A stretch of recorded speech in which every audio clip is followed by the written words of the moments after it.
Page 40, Tumbling. On page 39, they're introducing you to another type of note that we use a lot in music. It's called a 16th note here in the United States. It's called other things in other countries, depending on what country you're from. Could be called a semiquaver, in England or whatever. We call them 16th notes. See, the idea with these notes is they just keep dividing in half or multiplying by 2, depending on which direction you're going. Remember, you have a whole note. If you cut a whole note in half, you get 2 half notes. If you take a half note and cut it in half, you get 2 quarter notes. Take a quarter note and cut it in half, you get 2 eighth notes. You see the numbers are dividing? 1 1/2, 1/4, 1/8. Well, now we're going to take an eighth note and divide it in half. We get 2 16th notes. And it's got 2 flags instead of 1. Or if they're beamed together, there's 2 beams. There's 16th notes. There's just 2 of them to an eighth note. There's different ways of counting 16th notes, and different people prefer different methods. I don't know what method you may prefer, what method your teachers uses. I use a method that's worked well for me, so that's what I teach. If you prefer a different method, that's entirely up to you.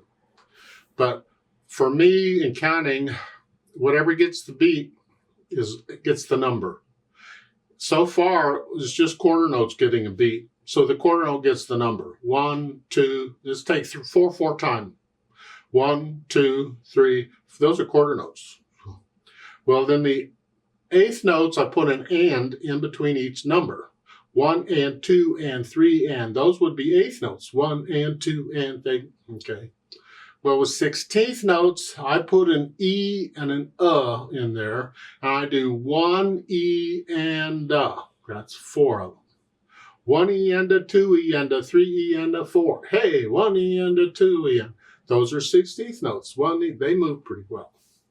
But as I said, if you prefer some other type of counting system, that's up to you. Keep in mind, we're only counting when we're first trying to get the rhythm figured out. Because once you have the rhythm figured out, you don't count it anymore. You feel it. And when you count these, you count slow. Even though they may go fast, you still play and count them slowly to learn them first. So on page 39, let's look at the first line of stuff. The left hand is keeping the beat for you here in the first quarter notes. Well, the first line here in the second measure, the eighth notes, 1 and 2 and 1 and 2. Then you get 16th notes, 1 E and a 2 E and a. But the beat is staying the same. In the second line, they let the left hand have fun. Well, the right hand is keeping the beat. So the eighth notes, 1 and 2, 3. Okay, and then 16th notes, 1 E and a 2 E and a. And then in the last line, both hands get to go crazy. All right, let's talk tumbling now. You get the 16th notes all over the place. You don't have a steady beat in the other hand to keep you at it. You just got to be able to do it. 16th notes are really not difficult. Just take them slow and easy, and we'll be fine. Let's look this over. It's 2 pages long, treble and bass clef, no sharps or flats in the key signature. It's in the key of C major. Go do the C major scale. You've heard the lecture before, blah, blah, blah. Go on. 4/4 time signature, and we got quarter notes and 16th notes and half notes and whole notes. Right hand first. 1 E and a, go real slow, it's fine. 1 E and a 2. 1 E and I don't want to go here to here. Yuck. Now we get away with it because of the staccatos. I prefer still not going from here to here. So I'm going to suggest a little more advanced fingering. They've got you in this nice, neat 5-finger position. Well, they don't have you doing scales in the book, but I've been trying to get you to do scales forever. And if you've been doing them, we'll just use a scale fingering. On the 16th notes, rather than this, I'm going to use 1, 2, 3, 1. That's the fingering for the C major scale. Now I'm in position. Here, I don't have to jump around. So it's 1 E and a 2. 1 E. Reach down, claps. And then here, G, same fingering, 1, 2, 3. I'm going to use that same, the notes may be different, but actually this is like the G major scale. But it's the 1, 2, 3, 1 feeling I'm after here. And now, second line, second measure, you got 3 beats to come back down here and do it again. Third line down, last measure, you're up here. 1 E and you just stay there, because you got rests now. And in the last line on page 40, they want you to do 5. I don't recommend it. Do a 1 and reach up here. I don't want to go from here. That's silly. That's a really poor fingering. Don't do that, please. It's a 1, 5. The last 2 lines of page 41 you hear. And then you come up here. You come down. Then the left hand plays, and then the last line, the right hand plays the first set of 16th notes down here. That's the RH, yeah? And then the left hand does the other part. And then you have the E and the C. Okay? Left hand, starting out here, C and E here in this position. 2, 3, 4, 1. Isn't this fun? Actually, now the last measure of the first line, you're going to have to come up to this position. Actually, you're in this position. The thumb is here, but you're here, and then it's here. Just reach down. We don't have much choice here. We just go 1 E and a 2. Just lift up and move. 1 E and a 2. You do that some more. Last measure, the third line, you're here. Stay here, because then the last 2 measures on page 40, you're still here. And then reach down, and I would use thumb. This way, I'm in position for the first measure on page 41, which is here. So I'm going to use thumb on that half note. Then at the bottom of page 41, well, let's take the last 2 lines. You're here, and then here, you come down, you come up here. Remember, that's 3 ledger lines above bass clef. Remember those notes? Well, 1 ledger line is middle C, you should know that. Then 2 is an E, and 3 is a G. So that's a G, you're here. And then the last line, the right hand plays the first set of 16th notes, and the left hand gets the second down here. And then a C and a G again. Yeah, put the hands together. Well, I don't know. It's here. 1 E and make sure the left hand's resting. Don't hold it down.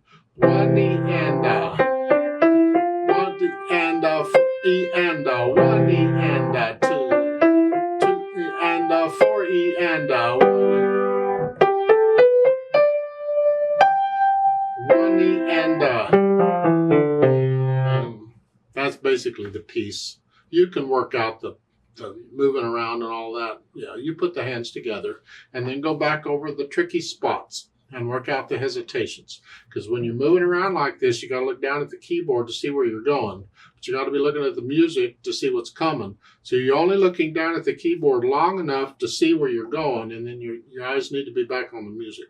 And once you have the notes and fingering all work, no hesitations, and you go as slow as you need to, it doesn't matter. No hesitation, that's what's important. Then we add the articulation. The staccatos are going to be short. I'm going to flex at the wrist on this. I'm on the keys and bouncing off. 2 and. It's the staccatos that gives us time to move. That's why you can get away with the fingering in the book, the staccatos.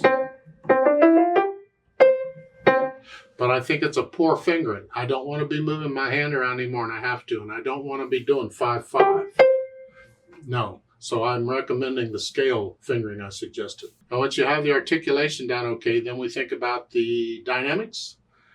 It's going to be the hand that has the 16th notes in it, whatever that is. MF is mezzo forte. It was sort of loud. I don't know. This chord, keep it in the background. Okay. They don't give you any other dynamic. So I suggest you get into it and get to feeling it. And if you feel like getting a little louder or softer, go for it. Then the speed. Well, jocoso, remember, is kind of playful, fun. But here's a kicker. The 16th notes must be controlled and accurate. Don't go. That's a different thing. That's something else entirely. These have to be controlled and accurate. How fast you go is up to you and how fast you can do controlled and accurate. But I'm simply shifting weight from finger to finger, and I'm lowering which finger the weight is on, but I'm controlling this now. I'm not just going, yeah. As I said, that's a different thing entirely. We'll get to that later. This is just, so how fast you can do those in the left hand too.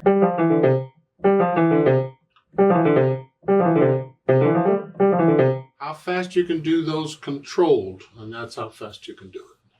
I don't recommend at this point you try practicing the scales at that speed. Keep the scales slow. But this part, I'll leave that up to you on the speed.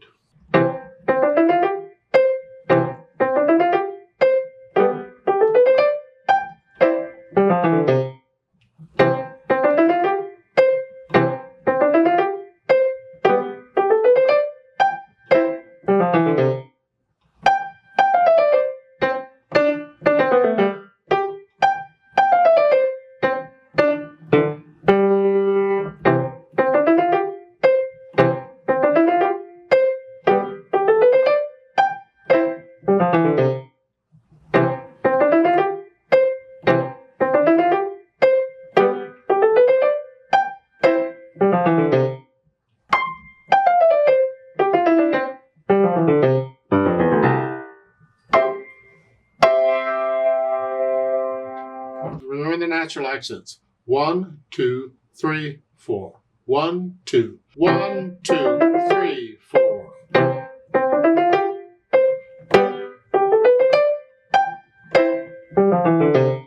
These 16th notes need to feel like they're going someplace. Go on up to here.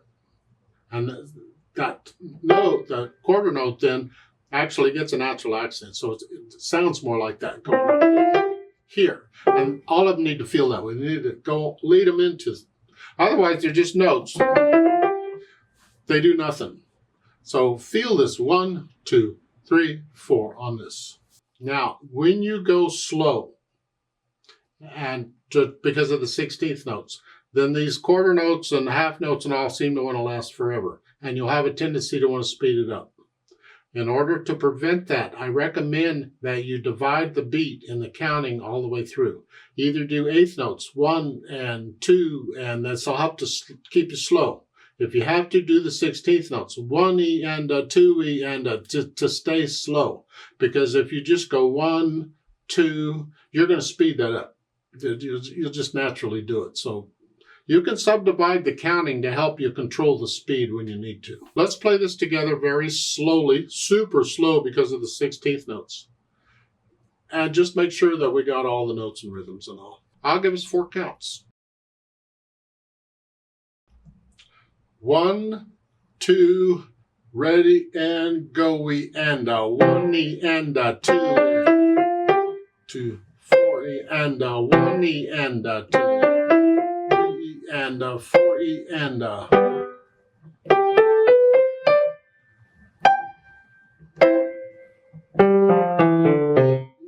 and 4E and 1E and 4E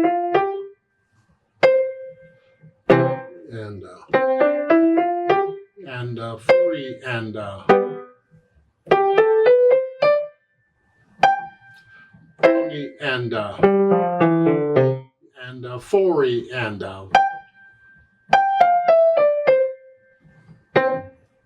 3 and 2 and 4E and 1E and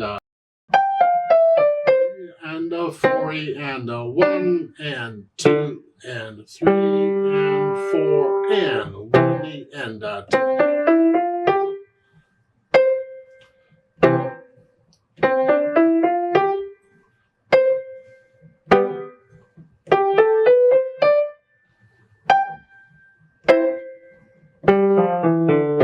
And 4E and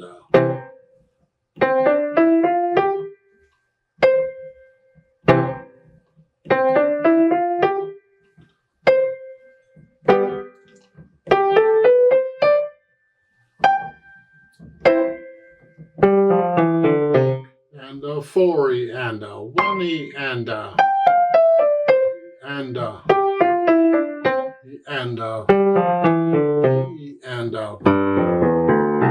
9 2 and 3 and 4 and 1. 2 and 3 and 4 and off.